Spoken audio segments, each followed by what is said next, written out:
Hey, I was gonna do a video real quick on this Zongshen 250cc motor. I bought a wiring kit off of eBay, and it's just a cheapie, and I couldn't find any videos on how to wire it, so I've been sitting out here all day trying to figure it out. And I finally got it figured out, and I figured I would help y'all. Well, the engine, to start with, fit nicely. This is a crf230f that I bought off of Marketplace for $100 that didn't have a motor. So I figured I would dish out $500, buy this, see how it works. But I bought the wiring kit, and there was two harnesses on the engine. There was this one, a 5-pin, and then there's this one that's a 6-pin. And the 5-pin turned out both yellows are just signal wires that go straight to the rectifier.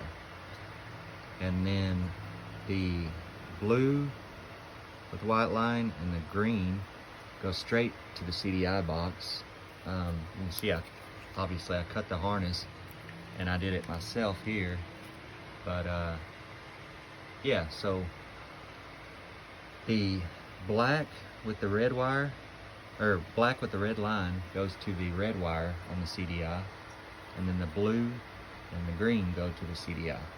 The two yellows will go to the signal wires on the rectifier, which you'll find out as this goes on.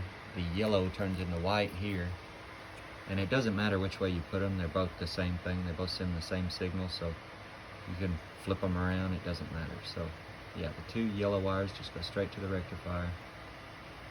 I couldn't get it to start for a minute, and I was trying to figure it out.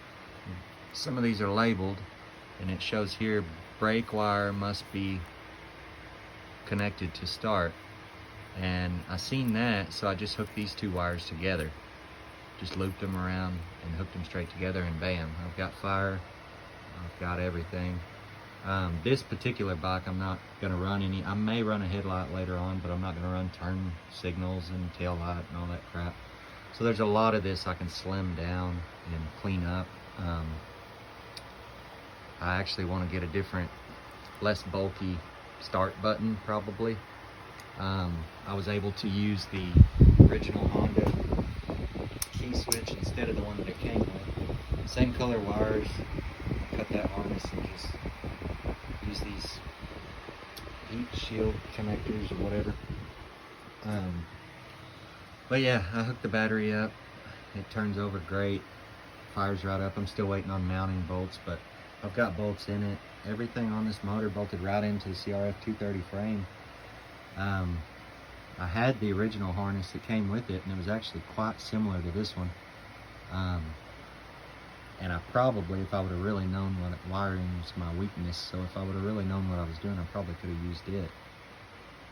But yeah, I thought I would just do a video, so it's pretty straightforward. Don't be too intimidated. I mean, this one I didn't hook up anything.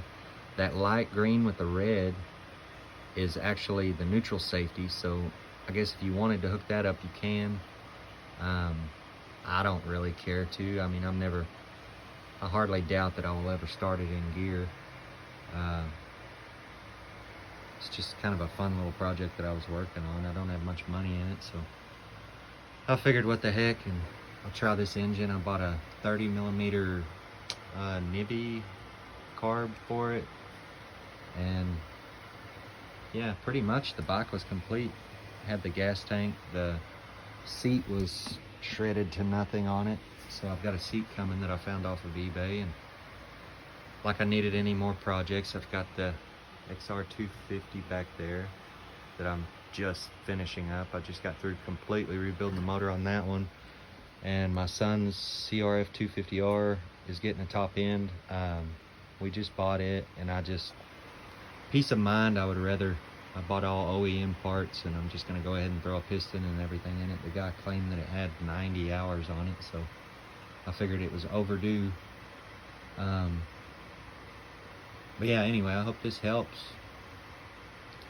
The factory exhaust fit perfect on this bike. Everything seems to be going as planned. I mean, that seems like it's pretty straightforward. I guess I'll do another video on how it runs once I get it all done, but we'll see y'all later.